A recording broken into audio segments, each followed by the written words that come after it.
mendapatkan dukungan tanda tangan lebih banyak dari sejak 3 hari yang lalu.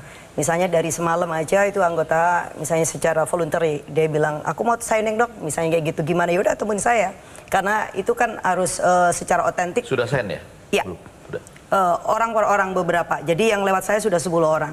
Jadi kalau kita membutuhkan angka minimal misalnya lintas fraksi karena tidak mungkin PKB sendiri, maka sebenarnya dengan kekuatan 10 itu sebenarnya cukup ya. 25 ya, karena yang dibutuhkan cuma 25. Mari kalau mau dikurangi juga boleh, kalau mau lebih banyak lagi, karena 25 itu kan angka minimal. Sehingga kita mau katakan ini sesuatu yang sangat serius. Saya bilang tadi bahwa kepercayaan kepada DPR itu di titik yang rendah sebenarnya. Ini adalah momen untuk mengembalikan itu. Kecuali kemudian ada langkah-langkah yang ekstra parlementer, dan itu sebenarnya kita tidak harapkan. Karena kita nggak mau mundur demokrasi kita.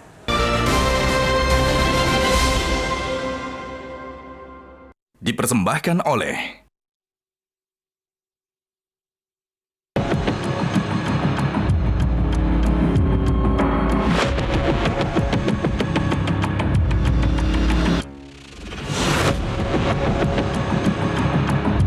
Partai koalisi solid mengusung hak angket.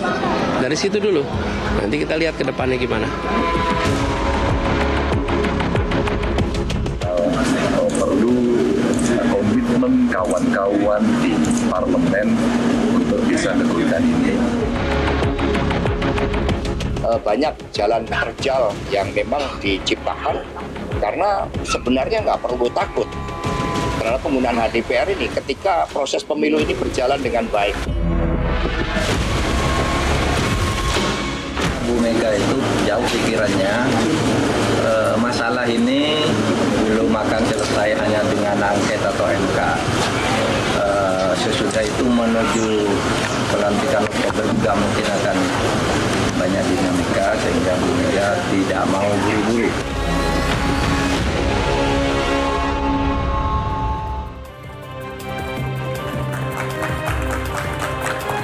Kembali lagi di kontroversi pemirsa, angket meredup, MK meleduk. Mbak Lulu, setelah Anda bersuara paling keras nih tanggal 5 Maret lalu di sidang paripurna pertama setelah pemilu ya. Apalagi update dari angket, kok kesannya malah meredup? Benar nggak kata Mas Hasto tadi, banyak sekali ganjalan-ganjalan untuk bisa menggulirkan hak angket? Iya, kalau Mas Hasto boleh ditanyakan ke Mas Hasto ya. Tetapi kalau dari posisi saya, justru kita mendapatkan dukungan tanda tangan lebih banyak dari sejak 3 hari yang lalu. Misalnya dari semalam aja itu anggota misalnya secara voluntary dia bilang aku mau signing dok, misalnya kayak gitu, gimana, yaudah temuin saya, karena itu kan harus secara otentik. Sudah sign ya? Iya. Orang per orang beberapa. Jadi yang lewat saya sudah 10 orang. Jadi kalau kita membutuhkan angka minimal misalnya lintas fraksi karena tidak mungkin PKB sendiri, maka sebenarnya dengan kekuatan 10 itu sebenarnya cukup ya. 25 ya, karena yang dibutuhkan cuma 25. Mari kalau mau dikurangi juga boleh, kalau mau lebih banyak lagi, karena 25 itu kan angka minimal. Sehingga kita mau katakan ini sesuatu yang sangat serius. Saya bilang tadi bahwa kepercayaan kepada DPR itu di titik yang rendah sebenarnya. Ini adalah momen untuk mengembalikan itu. Kecuali kemudian ada langkah-langkah yang ekstra parlementer, dan itu sebenarnya kita tidak harapkan. Karena kita nggak mau mundur demokrasi kita. Kita menjadi bagian kok yang ikut melahirkan demokrasi kita hari ini, dan saya kira itu yang kemudian menjadi tanggung jawab kita untuk memulihkan akal sehat. Jadi di momen-momen terakhir di periode 2019-2024. Ya? Memulihkan akal sehat. Iya, memulihkan akal sehat, karena memang akal sehat. Tapi kalau gentong babi itu, pork barrel, itu kan sebetulnya DPR terlibat loh. Artinya dia harus mengangket dirinya sendiri juga. Sehingga kenapa sistem begitu, pemilu seperti ini, sirekapnya seperti itu, dan kenapa misalnya gelontoran bansos itu seperti itu. Nah, justru karena DPR itu gitu terlibat kan? Di dalam persetujuan di awal, maka DPR punya hak untuk ngawasin. Itu benar nggak jalannya? Itu sesuai nggak dengan kesepakatan? Ini ada nggak yang dilanggar dari sisi aturan, undang-undang, dan sebagainya? Nah, itu yang kemudian kita mau sampaikan ke publik. Kita itu kalau ngajuin hak angket ini kan nggak mengada-ngada. Ini juga bukan kegenitan, ini juga bukan suara orang yang putus asa. No, kita semua suara punya orang yang kalah, nggak terima katanya gitu, Mbak Lulu. Saya kira begini, kalau kita tanyakan kepada Mbak Bibip, apakah beliau sedang mengalami kekalahan? Kan tidak, karena dia bukan bagian dari yang sedang berkontestasi. Tapi kenapa kemudian para profesor, para budayawan, bahkan agamawan seperti Romo Manis justru yang kemudian teriak dengan perih? Nah, ini yang menurut saya harus kita respon dengan dengan tulus ya bahwa ayo kita selamatkanlah demokrasi kita karena kita nggak ingin berada di titik minus. Kalau kemarin saya udah bilang kita udah minus demokrasi sebenarnya kalau tidak di titik nol. Jadi lebih mundur lagi dari sekedar nol karena nol itu udah angka. Lobby-lobby untuk menggembosi untuk menggagalkan hak angket benar tidak adanya? I don't know kalau soal itu, tapi yang lobby saya nggak ada. Nggak berani kali ya? Oke, coba kita tanya dulu ke Bang Doli. Bang Doli, kalau kata Pak Ketum Golkar itu sebenarnya tidak urgen ya, tidak ada logikanya hak angket itu. Jadi apakah Golkar sendiri melihat tidak perlulah hak angket ini redup-redup aja sekalian, nggak jadi sekalian gitu? Pertama saya kira seharusnya kita teman-teman DPR jangan kemudian mengecilkan diri kita juga ya. Gara-gara kalaupun kemudian nanti hak angket nggak jadi, terus kemudian dikatakan DPR ini mati, nggak ada kerjanya gitu loh. 5 tahun ini kita kerja loh. Ya kalau nggak kerja ya nggak sampai di titik ini nih. Bahwa kemudian sekarang ada kritik, ada kemudian koreksi terhadap pemilu, oke, gitu. Tapi jangan kemudian gara-gara angket nggak ada kemudian DPR tuh jadi kecil gitu ya. Nah itu satu. Yang kedua, kalau bicara soal kecurangan, saya udah berkali-kali mengatakan kalau potensi kecurangan itu dengan diindikasikan adanya unsur pemerintahan ya, itu jangan dong hanya cuma dikasih ke 02 ya. Kita juga punya bukti kok di 01 emang nggak ada unsur pemerintahan, di 03 emang nggak ada unsur pemerintahan. Emang kita nggak tahu misalnya ada menteri A di 01 atau menteri di 03 juga main. Kita lihat misalnya di Kuala Lumpur dengan kasat mata tuh ya kan, yang dicoblos pertama itu capresnya 03, pileknya dari 01, kan ada juga gitu loh ya. Jadi jangan seolah-olah ini dipojokkan yang ada unsurnya Pak Jokowi aja, emang yang lain nggak ada gitu. Nah jadi maksud saya koreksi boleh, koreksi ini buat kita semua. Makanya saya katakan tadi dengan hormat bapak-bapak dan ibu-ibu para guru besar akademisi ini penting buat itu, tapi disalurkan kemana? Nah kalau kemudian ini mau diarahkan untuk membatalkan, menggagalkan hasil pemilu ini, ya itu menurut saya nggak relevan. Ya kita butuh koreksi setiap saat. Nah balik ke soal angket. Nah sama kami juga menganggap bahwa hak angket itu kan hak konstitusionalnya setiap anggota DPR. Boleh saja teman-teman anggota DPR menggunakan itu, boleh juga nggak menggunakan. Kita juga saling menghargai. Kita menghargai teman-teman yang mau buat hak angket, tapi teman-teman yang tidak setuju juga harus dihormati dong. Nah, apa nggak setujunya? Karena kita tadi begini, hak angket ini dibuat atau hak yang dimiliki oleh anggota DPR untuk melakukan penyelidikan atau mengkoreksi ada kebijakan-kebijakan atau pelanggaran undang-undang yang dilakukan oleh pemerintah. Nah, sekarang mau diarahkan kemana? Kalau misalnya hak angket ini objeknya siapa? Yang menyelenggarakan pemilu itu adalah KPU, Bawaslu, dan DKPP sebagai lembaga penyelenggara pemilu, bukan pemerintah. Nah kalau misalnya ke pemerintah, konteksnya apa? Objeknya siapa? Gitu Objeknya siapa? Ya.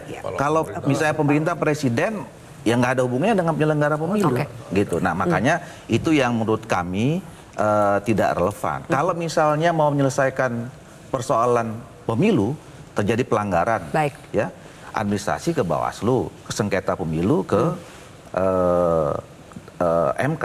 Sama juga dengan kami melihat kecurangan-kecurangan yang ada, ya kami laporkan dengan jalur yang ada sekarang sebagaimana diatur dalam peraturan perundangan. Sampai sekarang menurut Golkar objektif dari hak angket ini belum jelas apa? Siapa yang disasar itu belum jelas? Kita nggak tahu. Bang Lulu boleh itu dijawab. Objektifnya apa sebetulnya sih dari hak angket ini? Bang Henry juga boleh? Bang Henry. Objeknya siapa? Kan itu pertanyaannya. Bukan hanya sekedar penyelenggara pemilu. Penyelenggara pemilu ini ada kaitannya dengan intervensi dari pemerintah. Pemerintah dalam hal ini siapa? Kepala pemerintahan. Ya. Jadi bisa saja objeknya itu ya presiden. Ya. Kemudian kalau tadi ini nggak relevan kalau untuk membatalkan hasil. Ya. Loh, hasil ini, perolehan hasil seperti ini karena satu kecurangan, karena intervensi ya yang dilakukan secara sistematis secara masif, TSM, ya. Kenapa nggak bisa? Kok nggak bisa membatalkan hasil pemilu? Bisa saja. Hak angket tuh nggak bisa membatalkan. Bukan hak angket yang membatalkan. Bukan hak angket yang membatalkan. Arahnya dari angket itu bisa membatalkan.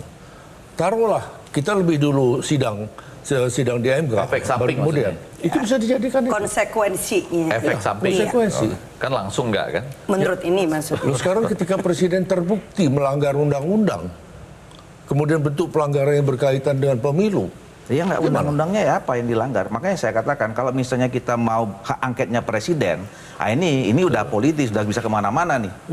Iya kan? Memang lembaga politik.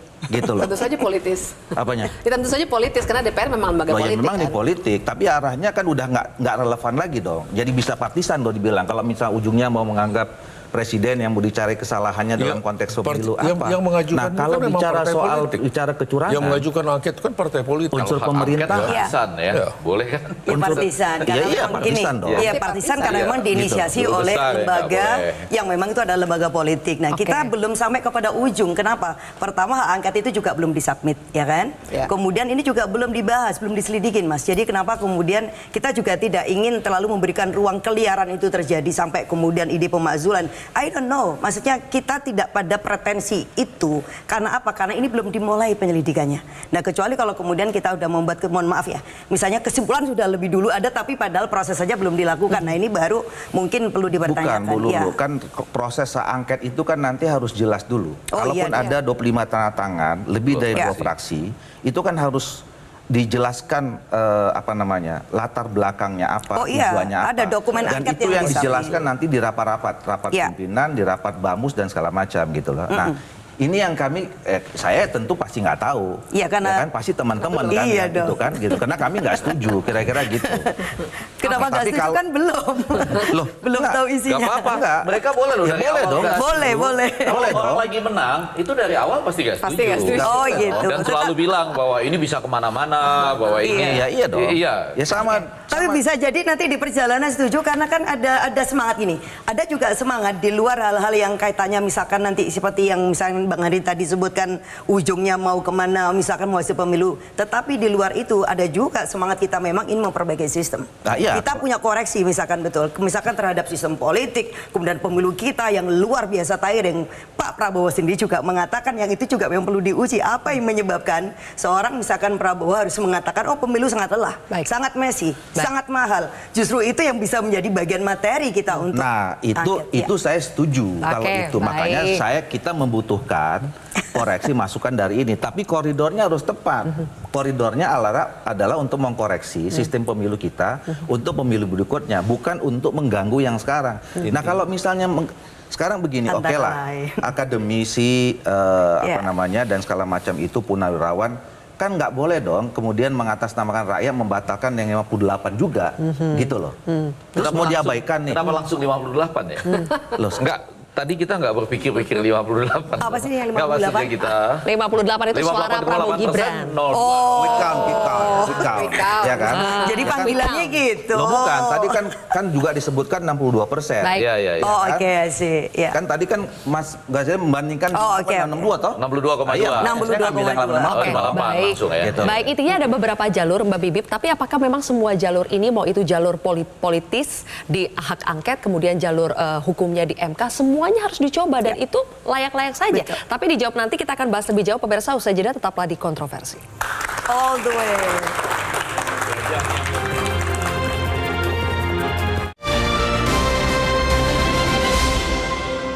Jelajahi cara baru mendapatkan informasi. Download Metro TV Extend sekarang.